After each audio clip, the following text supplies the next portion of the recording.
All right. Can everyone hear me okay? Yeah. All right, so my name is Will Brewski, so I'm the chapter captain here at Team Red, White, and Blue Mankato. Brought with me our veteran engagement director, Angela Francis. So we are here today to present Team Red, White, and Blue. Can I get a quick show of hands on how many veterans, military veterans we have in the crowd today? Can you all stand up for me? And if everyone can give them a round of applause. We wouldn't enjoy the freedoms that we enjoy today without our veterans, so thank you for your service. It's much appreciated. So what we want to do is we were asked to speak here today. Some people have heard of Team Red, White, and Blue. How many people, show of hands, have heard of Team Red, White, and Blue before? Okay, awesome. So a few of you. So we were asked to speak in front of you today to talk about Team Red, White, and Blue. So we want to talk about who we are, right, what we do. But more importantly, what I want to start off with is the why. Basically, why we came to fruition here in Mankato, Minnesota. All right, so my clicker's not really working too well. So let me tell you a story with why Team Red, White, and Blue came to Mankato, Minnesota. So picture a soldier who was in the Army at a semi-young age, right? Ever since 9/11, because he wanted to serve his country. He felt like the Army was his passion. Right? It's what God put him on this earth to do, right? To serve his country, to serve his fellow brothers and sisters, and that's what he did. But it wasn't without sacrifice, right? So sacrificed his family, sacrificed a lot of friendships along the way, because when the Army sees something in a soldier and sees that they do really good work, they get tapped on a lot, right, for various missions. So that's what happened with this soldier. He got tapped on a lot. So he was gone a lot from his family. So he sacrificed his family, which was very difficult for that soldier. So instead of having his blood family there, he thought of the Army as his new family. And that's how he lived his life, right? Fast forward. Last mission was Syria Train and Equip. If any of you have read headlines about Syria, it's not a great place, right? It's a lot of turmoil there, still today. That gave that soldier a very sour taste in his mouth for everything, right? So he questioned if there really was a God, right? He questioned a lot about life. What are we doing here, right? If human beings can do that to each other, what are we doing here on earth? So there was a lot of self-reflection and a lot of just turmoil inside for the soldier. Fast forward even more. He found a new spouse, and when it came time for his contract to be up with the Army, he decided, instead of doing the 30-year thing and being a general, he decided to call it quits after being a captain and wanted to go to the civilian world because he wanted to be a father, right? He had 3 children back home, and he decided to go back home and be a father once again.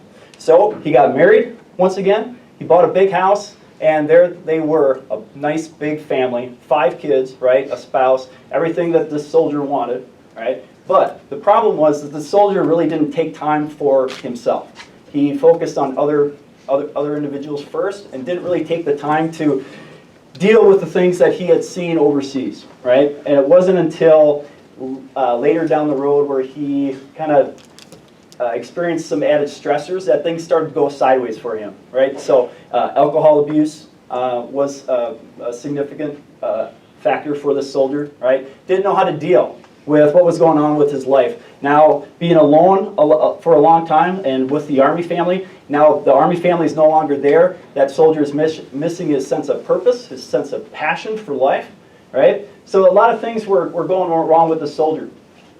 And so what happened was one of his children experienced the soldier going through a flashback. Scared his children half to death. His children left him, right?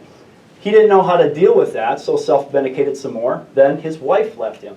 So there he sat in this nice big house all by himself, right? Until it came to a certain night where he didn't care what happened anymore, right? So he got in his car, he drank, got behind the wheel, crashed into a tree, didn't care if he lived or died. It wasn't until he ended up in jail under suicide watch that he finally made a decision that this isn't the way to go. He needs help, okay? And that's when he found Team Red, White, and Blue. So that's what Team Red, White, and Blue is all about, okay? So with our mission with Team Red, White, and Blue, we help veterans, okay? So we help enrich the lives of veterans by getting them connected within their community through physical activity and through social activity. Okay, next slide, please. All right, so before I talk about how we enrich the lives of America's veterans through physical and social activity, I want to talk about our ethos. So at Team Red, White, and Blue, we're called Eagles, right? So we have what's called an Eagle ethos. In the corporate world, it's called vision and values, right? So it's basically our set of guiding beliefs and principles. So we call them the 3 Ps and the 3 Cs. So our 3 Ps are passion, people, and positivity, right? I want to really emphasize passion, right? If you don't have passion in life, you're just floundering, right? For those of you who are lucky enough to have found a passion, regardless if it pays you or not, you don't really care, right? Because you're so passionate about what you're doing. Everyone, I feel, needs passion in their life. Okay? Commitment, camaraderie, community.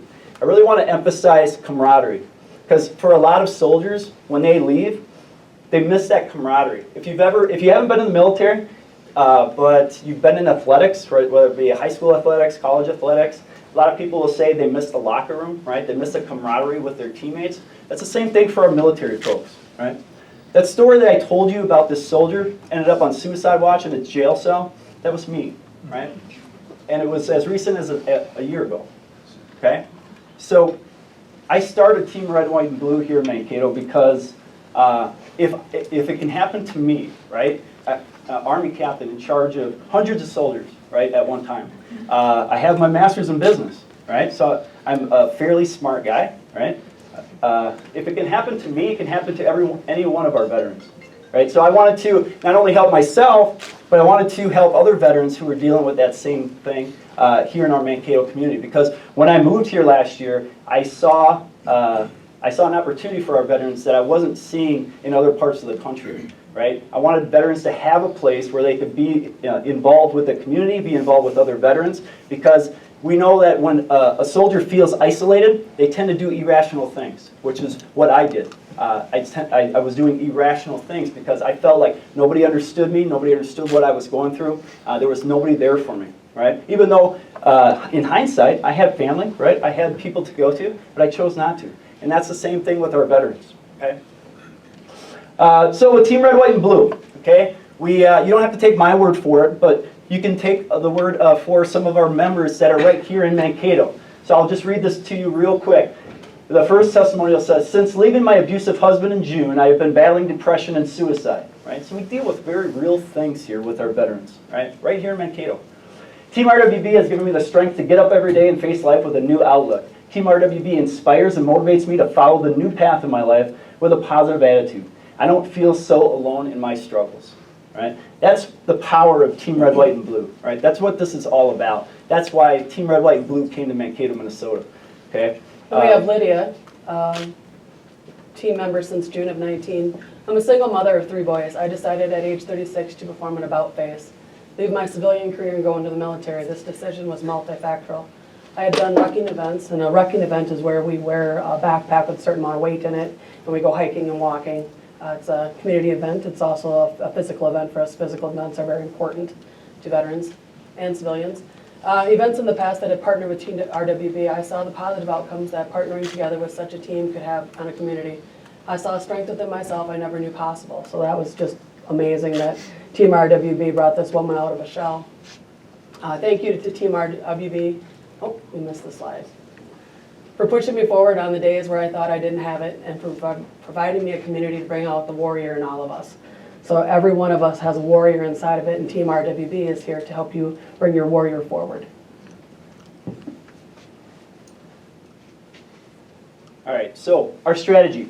So how do we enrich the lives of veterans here in Mankato? So we do it a couple different ways. We do physical activities, so we have hosted rucking events, as Angela said. We host running events. Typically, they've happened on Saturday mornings. We participated in flag football for Community Ed in St. Peter. We did flag football, right? We do functional fitness at Fitness Untamed. So we do some fitness things. We're doing a Veterans 5K where we joined up with our OTC program at MSU this Saturday. So if you haven't signed up yet, please register. And yeah, so it's great for a great cause for our OTC program. We also do social events, right? So we try and incorporate things for everybody. So people that don't want to be involved in the physical aspect, we do a coffee hour every Friday morning at Panera at 08. And then we get our older generation of veterans, and then we hear a lot of great stories. So that is by far my favorite event that we have here in Mankato. We've also sponsored a city park here in Mankato, and we plan to have future events there as well. Monthly policing where we go out and clean the park up and beautify it for the public. Yeah. And so the big thing about Team Red, White, and Blue is we really want to invest in leadership, right? So they invest in leadership for our Eagle leaders, because if you have leaders that know how to lead individuals, how to lead people, that will better the community and better America as a whole. Okay, so real quick, our reach. So there's over 200 chapters of Team Red, White, and Blue around the country. Okay, so we have over 160,000 members. So our reach is amazing. And I'm very excited. Next slide. Here in Minnesota, we have now 3 chapters. So we had 2, one in Duluth, one in Twin Cities, but now we finally have a chapter right here in Mankato, Minnesota. Next slide. And this is our crew here. Here in Mankato, we have 12 positions. Right now I have 2 openings, so if you or you know of somebody who might want to help Team Red, White, and Blue out, please feel free to reach out to me. I have business cards here up front. Be more than willing to have a conversation for people that have that same passion of helping veterans. We also have a Facebook page as well. Yeah, so we have a Facebook page. It's Team RW&B Mankato. And the national organization, they have everything. So they have Instagram, they have Twitter. The website is teamrwb.org. And there you'll be able to see all our events right there as well in the Mankato, Minnesota section. So that's it. I think we're out of time. And we'll go ahead and open it up for questions. Will and Angela, thank you so much for your presentation. Round of applause, please.